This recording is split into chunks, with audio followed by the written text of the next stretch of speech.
શ્રી ગણેશાય નમઃ. મિત્રો, આપ જોઈ રહ્યા છો આપણી યુટ્યુબ ચેનલ આશીર્વાદમાં. આપ સૌનું સ્વાગત છે. આજે પોષ માસની કૃષ્ણ પક્ષની ત્રયોદશી છે, જે પ્રદોષ વ્રત કહેવાય છે. આ માસની ત્રયોદશી વ્રત શુક્રવારે આવતી હોવાથી આ ત્રયોદશી પ્રદોષ વ્રતને શુક્ર પ્રદોષ વ્રત કહેવામાં આવે છે. તો આજે આપણે આ વિડીયોમાં સાંભળીશું શુક્ર પ્રદોષ વ્રતનું મહાત્મ્ય, વ્રતવિધિ તથા વ્રત કથા વિશે આજે આપણે આ વિડીયોમાં સાંભળીશું. જો આપને મારો વિડીયો પસંદ આવે તો લાઈક કરજો, શેર કરજો અને પહેલી વાર જો આ વિડીયો આ ચેનલમાં જોઈ રહ્યા હોય તો સબસ્ક્રાઈબ કરજો, જેથી મારા નવા વિડીયોની માહિતી તુરંત આપ સુધી પહોંચે.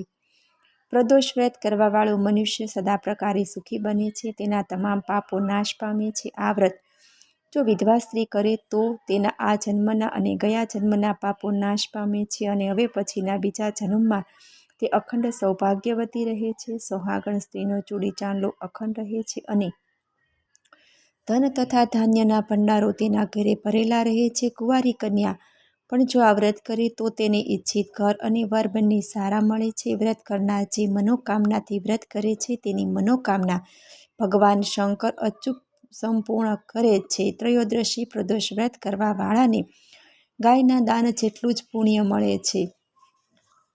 નાગેન્દ્રહાય તિલોચનાય ભસ્માગરાય મહેશ્વરાય દિવ્યાય દેવાય દિગંબરાય તસ્મે નકારાય નમઃ શિવાય યજ્ઞ સ્વરૂપાય જટાધરાય પિનાકહસ્તનાય સનાતનાય નિત્યાય શુદ્ધાય નિરંજનાય તસ્મે વકારાય નમઃ શિવાય. હે પાર્વતીપતિ, કામદેવનો નાશ કરનારા, ઝેરને પચાવનાર, સૂર્યને સર્પને ગળામાં ધારણ કરનાર, અમારામાં રહેલી બુરાઈઓ અને ષડરીપોનો સંહાર કરી આપની શરણમાં અમને લો. આપને અને માતા પાર્વતીને નમસ્કાર હો. સુજીના કથન પ્રમાણે ત્રયોદશીનું વ્રત કરનારને 100 ગાયોના દાનનું પુણ્ય મળે છે. વિધિ વિધાનથી આ વ્રતને કરવાવાળાના સઘળા કષ્ટો દૂર થાય છે. શુક્લ પક્ષ કે કૃષ્ણ પક્ષની તેરસે સાંજે આ વ્રતનો આરંભ કરવામાં આવે છે. બ્રહ્મમુહૂર્તમાં વહેલા ઉઠીને નિત્ય કર્મોથી પરવારીને ભગવાન શ્રી શંકર ભગવાનનું સ્મરણ કરવું. સાયંકાળ સૂર્યાસ્તથી 1 કલાક પહેલાં સ્નાનાદિ કર્મોથી પરવારીને શ્વેત વસ્ત્ર ધારણ કરવા. પૂજાની જગ્યાને સ્વચ્છ જળથી અને ગાયના છાણાથી લીપીને રંગીન કપડાથી મંડપને સુશોભિત કરીને 5 રંગોનું મિશ્રણ કરીને કમળની આકૃતિ કરીને દર્ભાસન ઉપર ઉત્તર દિશા તરફ મુખ કરીને બેસીને ભગવાન શંકરની સ્થાપના કરી પૂજન કરવું. ઓમ નમઃ શિવાય આ પંચાક્ષર મંત્રના જપ કરતા જળ ચડાવવું અને ઋતુફળ અર્પણ કરવા. જળ ચડાવતા ખાસ ધ્યાન રાખવું કે જળધારા તૂટે નહીં. આ પ્રકારના જપ લયબદ્ધ હોવા જોઈએ. જળ ચડાવતી વખતે જો આંખો ખુલ્લી હોય તો દ્રષ્ટિ જળધારા પર સ્થિર રાખવી. મંત્રોચ્ચારમાં ગુંજન કરવું, અર્થાત મંત્ર જો હોઠ, કંઠ અને નાભી પ્રદેશથી સમવિત રૂપે ઉઠે તો તે ઓર પ્રભાવક રહેશે. ત્રયોદશી વ્રતની વ્રતવિધિ. સાયંકાળ પછીનો સમય અને રાત્રિ પ્રારંભ થતાં પહેલાંનો જે સમય હોય છે તે પ્રદોષ રજની મુખમ અનુસાર પ્રદોષ કહેવામાં આવે છે. ભગવાન નરસિંહે જે સમયે હિરણ્યકશિપુનો સંહાર કર્યો હતો તે સમય એટલે પ્રદોષ. પ્રદોષનું વ્રત કરનારે આ સમયે જ ભગવાન શંકરનું પૂજન અને અર્ચન કરવું જોઈએ. પ્રદોષ વ્રત કરવા માટેની અતિ ઉત્તમ તિથિ ત્રયોદશી એટલે કે 13 છે. વ્રત કરતાએ 13 પછી સુદ હોય કે વદ આ દિવસે વહેલા ઉઠી નિત્ય કર્મ અને પૂજાનું કાર્ય સંપન્ન કરી ભગવાન શંકરના મંદિરે જઈ દર્શન કરવા અને મનમાં પ્રદોષ વ્રતનો સંકલ્પ લેવો જરૂરી છે. આખો દિવસ નકડો ઉપવાસ કરો તો સારું. સાંજે 3 ઘડી અલ્પ સમયમાં વ્રત કરનારે સ્નાનાદિ થઈ સ્વચ્છ સફેદ વસ્ત્ર ધારણ કરી વંદના કરવી અને ત્યારબાદ ભગવાન શિવનું આરાધન કરવું જોઈએ. પૂજા સ્થળને સ્વચ્છ પાણીથી ધોઈને ત્યાં 7 ધાનનો મંડપ બનાવો. એના ઉપર 7 રંગના પુષ્પથી પદ્મ પુષ્પની આકૃતિ બનાવવી. તેની સામે પૂર્વાભિમુખ કુશના આસન અથવા ગરમ આસન પર બિરાજવું અને ભગવાન શંકરનું ધ્યાન કરવું જોઈએ. કરોડો ચંદ્રમા સમાન ઓજસવાળા ત્રિનેત્ર ધારણ કરનારા, મસ્તક ઉપર ચંદ્રમા રૂપે આભૂષણ ધારણ કરનારા, પિંગલ વર્ણના જટાજૂટ ધારી, નીલકંઠ તથા રુદ્રાક્ષ માળાઓથી સુશોભિત વરદહસ્ત, ત્રિશૂળધારી, નાગના આભૂષણ અને કુંડળ ધારણ કરનારા, વ્યાધ ચર્મ ધારણ કરેલા, રત્નજડિત સિંહાસન પર બિરાજમાન એવા દેવાધિદેવ મહાદેવનું હું ધ્યાન ધરું છું. વ્રતના ઉદ્યાપનની વિધિ બીજે દિવસે વહેલી સવારે સ્નાનાદિ કાર્યોથી સંપન્ન થઈ રંગીન વસ્ત્રોથી સજ્જ મંડપ બનાવવો. ત્યારબાદ તે મંડપમાં ભગવાન શંકર અને પાર્વતીજીની પ્રતિમા સ્થાપિત કરી તેની વિધિવત પૂજન કરવું.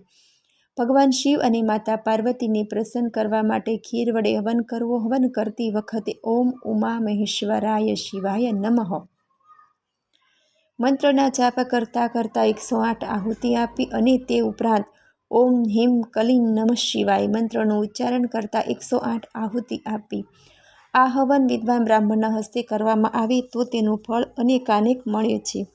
હવન સંપન્ન થયા પછી બ્રાહ્મણોને ભોજન કરાવવું અને યથાશક્તિ દાન દક્ષિણા આપી. ત્યારબાદ બ્રાહ્મણના મુખેથી સ્વસ્થ વાચન કરાવવું અને આશીર્વાદ લેવા.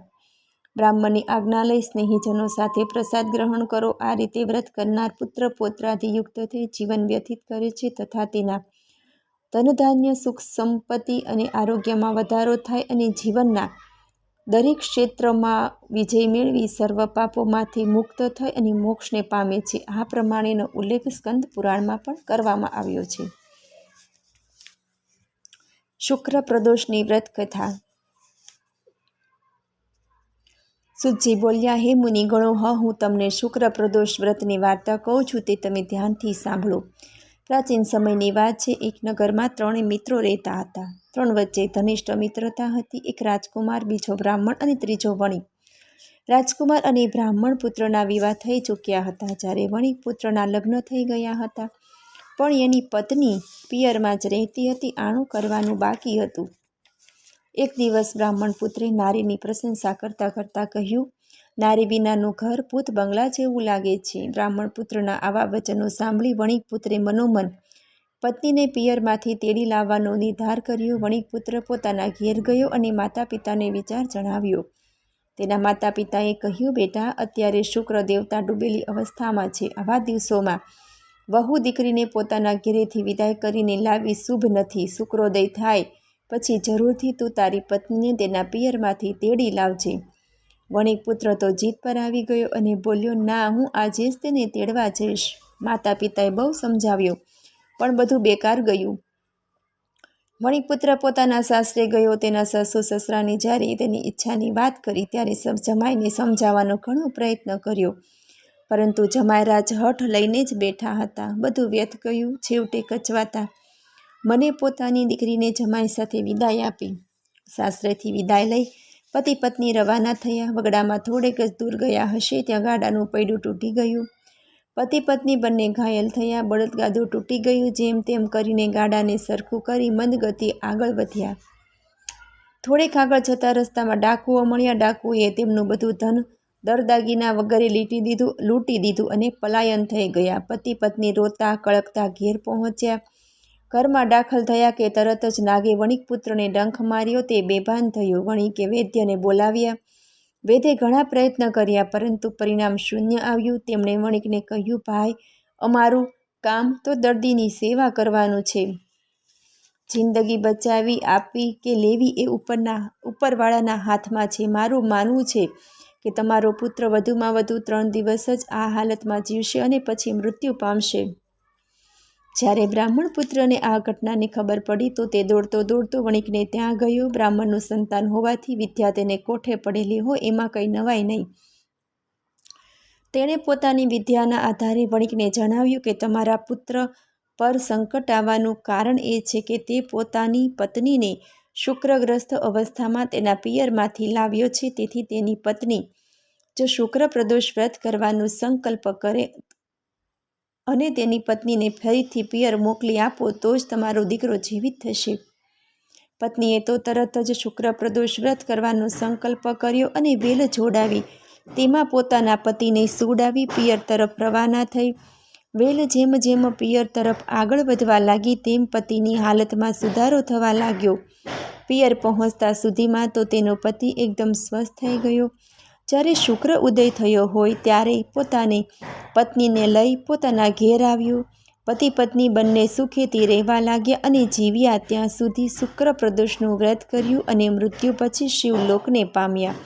ઓમ નમઃ શિવાય, ઓમ નમઃ શિવાય, ઓમ નમઃ શિવાય, ઓમ નમઃ શિવાય, ઓમ નમઃ શિવાય, ઓમ નમઃ શિવાય, ઓમ ત્રંબકમ યજામહે સુગંધિમ પુષ્ટિવર્ધનમ ઉર્વારુકમેવ બંધનાન મૃત્યુમોક્ષયમામૃતાत्. મને સાંભળવા બદલ ધન્યવાદ. જો આપને મારો વિડીયો પસંદ આવે તો લાઈક કરજો, શેર કરજો અને પહેલી વાર જો આ વિડીયો આ ચેનલમાં જોઈ રહ્યા હોય તો સબસ્ક્રાઈબ કરજો, જેથી મારા નવા વિડીયોની માહિતી તુરંત આપ સુધી પહોંચે. ધન્યવાદ. જય શ્રી કૃષ્ણ.